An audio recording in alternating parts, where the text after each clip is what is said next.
The number one way to make money right now as an 18, 20, 25 year, I don't care how old you are, is become an. There is so much demand. People will pay you top dollar.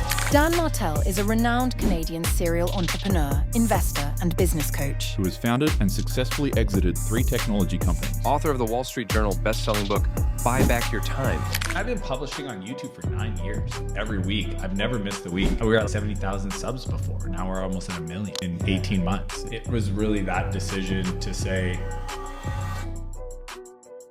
what I feel is one of the most value when I look for content is looking on the upcoming landscape and how it's changing. And I especially think in today's world with AI and everything is how you can move first. Yeah. And I even think for you, like even last year when you've taken to do the content part, but do it all the way. yeah. It was such a smart play. Yeah, that was the thing when people ask me what was the difference, because a lot of people like look at my numbers and they're like, what happened right there? Yeah. The thing that changed, and I tell people all the time, is I went from having a marketing department to building a media company. Yeah. And that is a mental model. Then on top of that, the idea of going pro, right? I think if Stephen Pressfield wrote about his book, Turning Pro, but just I know what pro looks like. I've done it in my business life. I just didn't give myself permission to do it on the content side. I mean, I've been publishing on YouTube for 9 years, every week. I've never missed a week. Wow. I know. That's why it's not that impressive. So what changed in 9 years? And then all of a sudden I've added more subs in the last year than friggin' 30 years of, we were at 70,000 subs before. Now we're almost at 1 million in 18 months. It was really that decision to say, go all in, bank account, calendar. How much money am I spending on it? How much time am I dedicating to it? If those things aren't increasing, if those aren't meaningful, how can you decide to be great at something?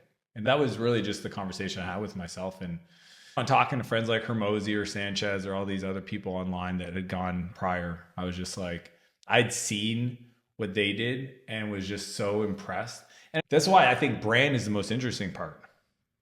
I underestimated the value of brand. Like, I think you can use really creative systems and processes, like I talked about in my book, to become a multimillionaire. But to be a billionaire, I think brand's required. I think brand for the product. I think brand for the individual. Yeah. You can't hire top talent. Like, the reason why Warren Buffett gets access to deals is because of who he is. Yeah. There's literally wealthy families in China that will sell their business someday to Warren. Yeah. Like, they've decided, I will never sell to another human being. I don't care how much you pay me because I don't trust you. I've watched this guy for 80 some years operate. That's the person I'm going to choose. So that's the value of brand. Naval Ravikant talks about it. And that's where I saw is like those future big venture funds, private equity firms will be personal brand leading.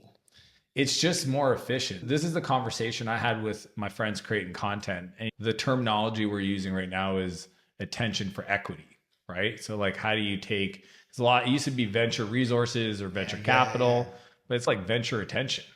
If you have distribution and you find these entrepreneurs that want to plug into what you're doing, either you can buy their company or you can partner with them, but your value add is your brand recognition. The crazy part, and I never knew this, the book comes out, it does incredibly well, but then you pair the book success with my personal brand. Now the companies I'm involved in, they can get into any room just by using my name. And then if people back channel, they're like, hey, are you involved in that company? I'm like, hell yeah, Joe's amazing. Work with them. And they're like, cool, that's all I need to hear. What's that worth? Yeah. And I don't think people understand what a lead domino that is. Like, that just knocks I didn't understand it for a long time. This is what's interesting is the world is media, right? With the streamers, with the socials, the platforms. And I think, and it also, Simon, I've never personally grown more than the last 18 months.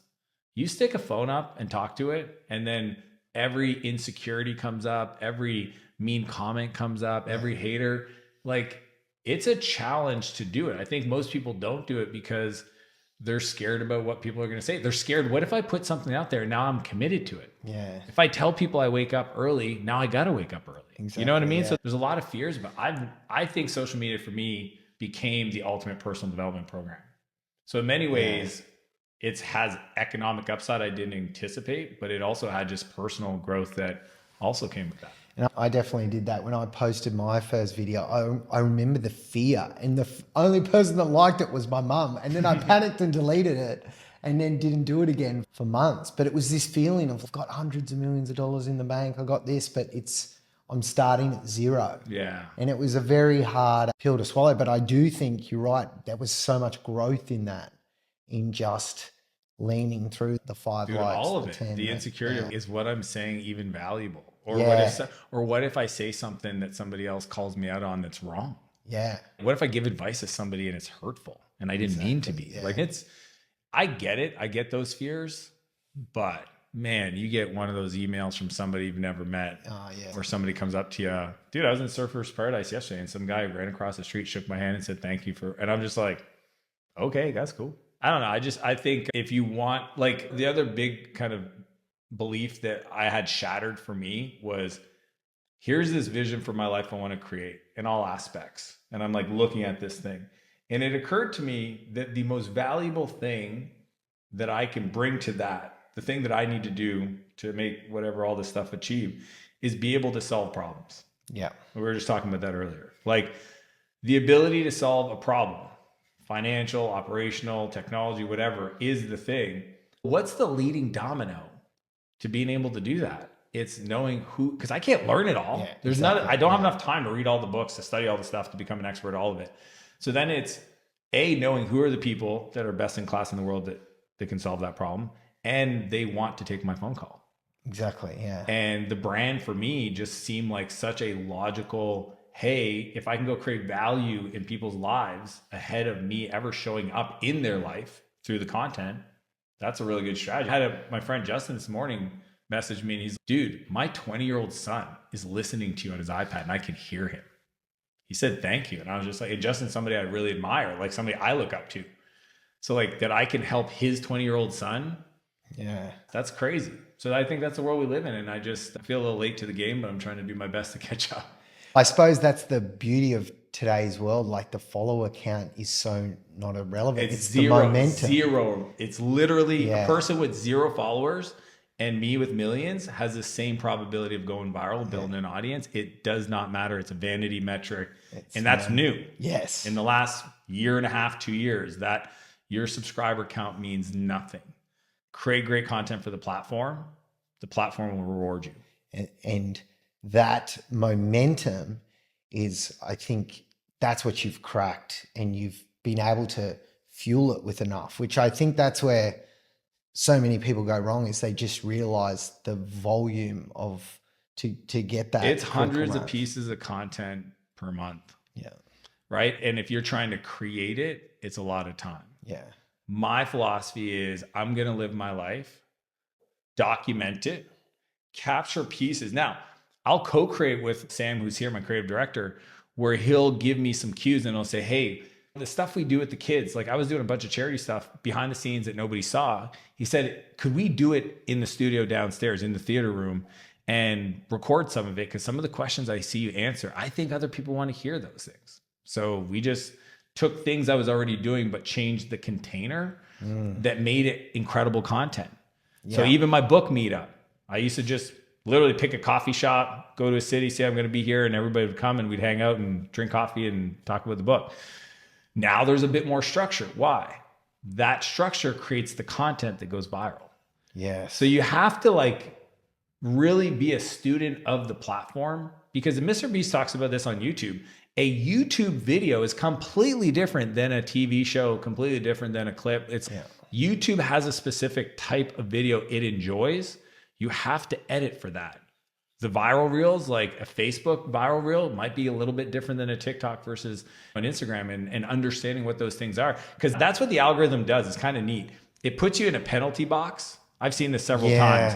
And it'll keep you there until you show it that you're serious about producing a piece of content that it's odd. Because what it does is once you give it a piece of content, it tests it. And if it does good in the test, it tests wider and wider until it finds a cold and broad audience that doesn't resonate with you by looking at the click-through rates and the view-through rates. So if your average view duration goes to, if it keeps keeping steady, like we have a video going viral right now. It's done more views in the last 16 hours than the previous video has done in 5 days. if it keeps getting broader and broader to the YouTube audience and YouTube audience likes it, that could get to 1 million views in the next 3 or 4 days. Wow. But again, if you don't show the platform that you're serious, it'll just relegate you to the 200 views on TikTok to 5,000 views. Like you literally can see it in your numbers where it's decided that's about where we think is safe to put your content. Only when you show up and you really give it something unique and you have these viral hits, I think it tells it like, no, I'm really willing to do it. Give me another shot. And then it puts you into a different category. Yeah. I might be making all this up, but it just feels true for me. 100%.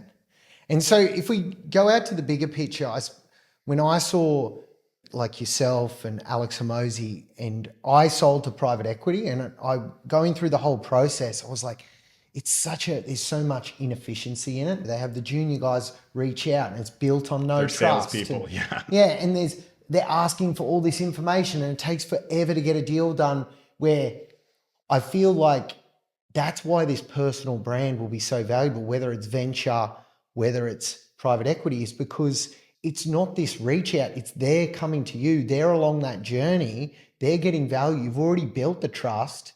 And then when like private equity, how so many of them made their money was leveraging debt, piling it on, and it was financial engineering. And I believe we're not going back to the super low interest rates ever again.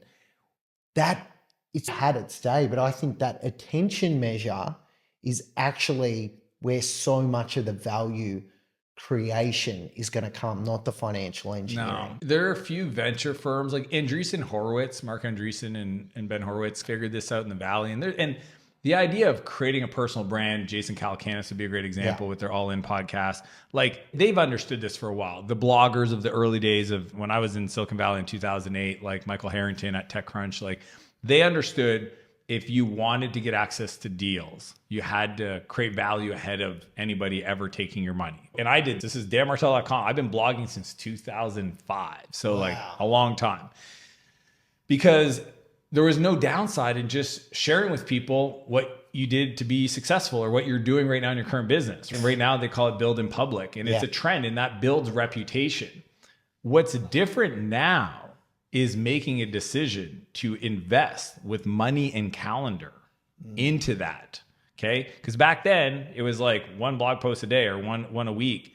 But what if you could hire a designer and create an infographic that explains a complex problem in a really beautiful way, but as an investor, not as a media company, as an investor. So you think like all these folks that are spending hundreds of thousands of dollars a year in infrastructure and office spaces and all these people, and they're trying to be like value add and they've got their ops teams that's, hey, yeah, no, we're going to help you with recruiting and go to market. They tell you this stuff. What if they actually just built distribution, right? What if a private equity firm said, we're going to go be the best in direct to consumer. And because of that, we're going to buy these media outlets. I just think there's this really new creative process that somebody's going to have to take a bet on, but the writing's on the wall. Like the thing that I talked to Hormozi, Sam and I sat down with Caleb and Layla and himself in Vegas. And this was before I started doing content. And I said, I literally remember the conversation. I just looked at him because I've known him for 5 years at this point. I just said, sell me on it. And he goes, how much do you guys pay your team and how much time does it take to buy a company? Because we buy essentially a software company every month right now. And I was like, I know what I pay. Scout fees is 2% of the deal. We're talking hundreds of thousands of dollars. And then he told me the number of people that applied to give him equity in like acquisition.com in a month. And when I was like running the amount and I'm like, dude, the ROI is insane.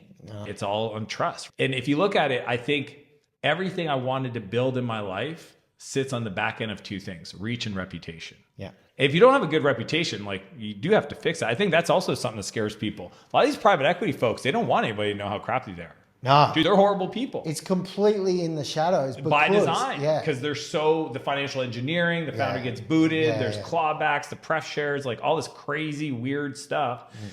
They don't want transparency there. Yeah. But that's what I'm saying. It's going to take somebody to innovate the model to design. That's why it's quite unique for non-media people to build these personal brands, like real money, like not 10 grand a month, like 6 figures a month to say, the ROI is down the road. I'm playing long term. I'm building an audience to help people for the 25th book I write, not the first one. And I think a lot of people just aren't willing to play the long game.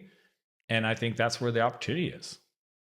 Exactly. But it's the ones that really, you've got to throw down and it's like Jeff Bezos, when you get 70% of the information, you've got to pull the trigger. You can't wait till you get 100. And it's, no, definitely. Entrepreneurship is making decisions with imperfect data. Yeah. I love it. Okay, I just want to ask you about SaaS. So you obviously been in the SaaS industry. Yeah. Microsoft CEO caused a bit of, he came out, and a few have said this. I know the guy from Sun said this at the All In Summit as well, about SaaS is going to get completely basically replaced with AI agents, the whole layer on top. And he did a brilliant job of explaining it with that Bill Gurley. But what do you see of the AI agents and the SaaS market, and how long is it going to take? The crazy part is SaaS stands for success as a service, not software as a service. Okay, that's interesting. In my mind, people, this is as old as time in commerce, people aren't buying the drill. They need the hole the drill produces. Yeah, okay. And software was just the vehicle for delivering on the solution to the problem. What happens is, do I want to buy a CRM or I want my customer data properly structured? Yeah. The second, so if an AI agent can do that on top of my billing system, better, faster, easier than a product, that is actually a better experience. In a perfect world, think about the easy button. If in a wave of magic wand, anything is possible. I just think about the thing I need and it's done. Yes. And if AI is going to get me there faster than me having to go into a tool, a workflow software and type stuff in or pull reports, like I don't want to be in HubSpot. Yeah. I just want the information to go make a decision. Yeah. And I think that's what AI has and can and is already delivered. Like even here in Surfer's Paradise, I wanted to go to a beautiful Asian infusion, like sushi restaurant tonight to celebrate the day.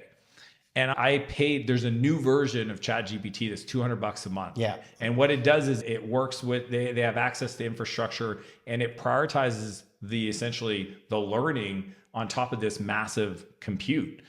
And it was funny because I had some friends recommend some restaurants and then I asked ChatGPT, the first three were those three restaurants my friends recommended. Wow. Yeah. Dude, it's able to answer questions that you have no idea. Most people just don't know how to talk to it. Yeah. Most people have never seen what the AIs can do. Like you were just telling me about the app the kid built that take a picture of your plate and it does your macros for you. And so how does it do that? It just takes a photo and it literally sits on top of an existing technology. Yeah. So I just think at the end of the day, there's companies that incorporate AI first and the ones that don't, and the ones that do are the ones that are around and the ones that don't won't be around. It's literally all my creation software right now, it's AI first. It used to be mobile first. Yeah. And then now it's AI first. I don't care what you're selling. I need to understand, how does AI disrupt the thing? Because somebody's going to do it to you, do it to yourself. Yeah. And it is just, but do you feel, because I was on Facebook ads in 2010. I moved to Shopify in 2015. Everyone thought crazy. It was like, Magento was a better decision. Yeah, I remember those days. And, I was the second user of Afterpay in Australia. That became Australia's most successful, one of behind Canva, Australia's most successful $30 billion company. But moving to this tech early was one of my biggest advantages because I could grab so much market share. But I feel in staying it's been always to stay on the top of everything, but it just feels the rate of how quick it's moving now. Just these 12 days of updates for OpenAI, the projects. It's nonsense. It's like 12 days of Christmas for AI. It's even a company I invested in that did government grant writing proposal. Like they had this unique technology they built on top of the language models, and then OpenAI launched that feature. So it made the whole business obsolete. Yeah. So the disruption is only going to get faster and faster. The thing that will always be a good bet is be there. Listen to the podcast, subscribe to the newsletters, have somebody that you pay to tinker around for you. Like even just automation experts, like people, like because we get a lot of young people say, how do I make money? Yeah. That's what they want to know. The number one way to make money right now as an 18, 20, 25-year, I don't care how old you are, is become an AI automation expert. Yeah.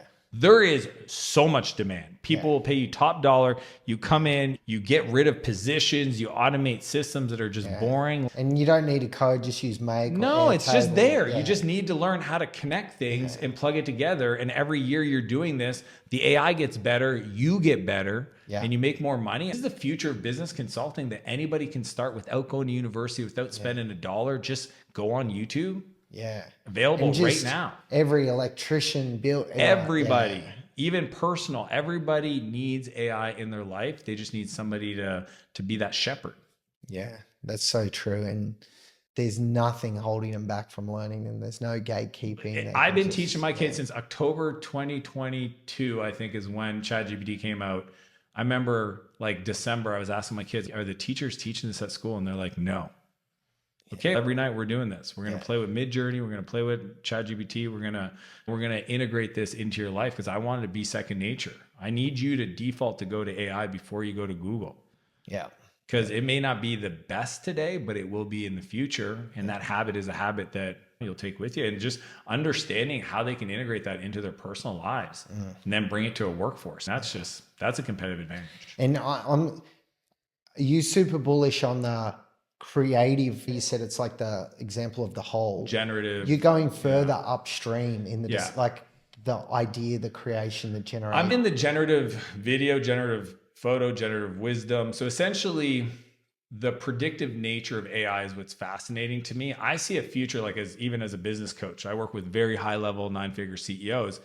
They're paying for full departments like RevOps and financial planning and analysis, all this stuff. Like, there'll be a day where that AI agent is their Oracle, and it's plugged into your phone. It's not even an app. It could be a phone number you call, or it could be plugged into Sierra, where you're just like, what would happen in my business if I made this decision? And it'll tell you, it'll give you a full pro forma and a forecast. And I think for me, that is, I'm bullish in that component of it. And that's where I actually think even OpenAI or the other, like Claude, like the large language models will all be specific. And that's where the agent as an interface really is interesting, because you can have different agents that specialize in like booking a restaurant appointment or ordering food. And that agent will be just called on the back end. Yeah. So then I might have a complete solution called X that uses 4 or 5 different large language models. And if one's better, I just swap it on the back end. It's going to be almost the same as like a database. Nobody asks you like, what database you use in your business? They're just like, I have a database. Right? I have a bank account.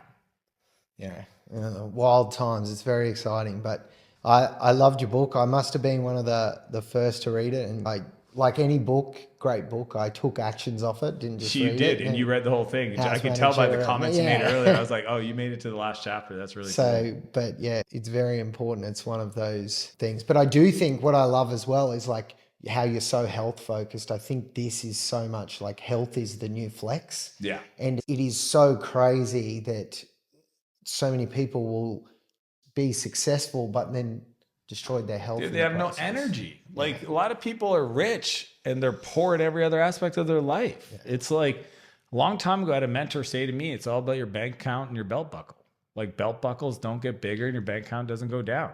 Follow that simple principle in life and you can't help but be successful. Why? Because money follows energy. Yeah. And if you can't just finish your day on a high, like if I'm saying no to my kids at the end of the day, and trust me, I don't know where they find this energy, man. I had a full day yesterday. Then we went to the dream world or whatever. And then they wanted to go back out. And I'm just like, you guys, but I don't want to say no. So if I'm not taking care of myself, if I'm not fueling properly, what's the point of being rich if you feel not wanting to take your shirt off? Self-conscious. Why would you want to be self-conscious taking your shirt off if you're rich? So I just think, yeah, man, health is wealth. Yeah, it's great. Thanks, Dan. Awesome. I know you got a big day ahead. Appreciate it, man. Super fun.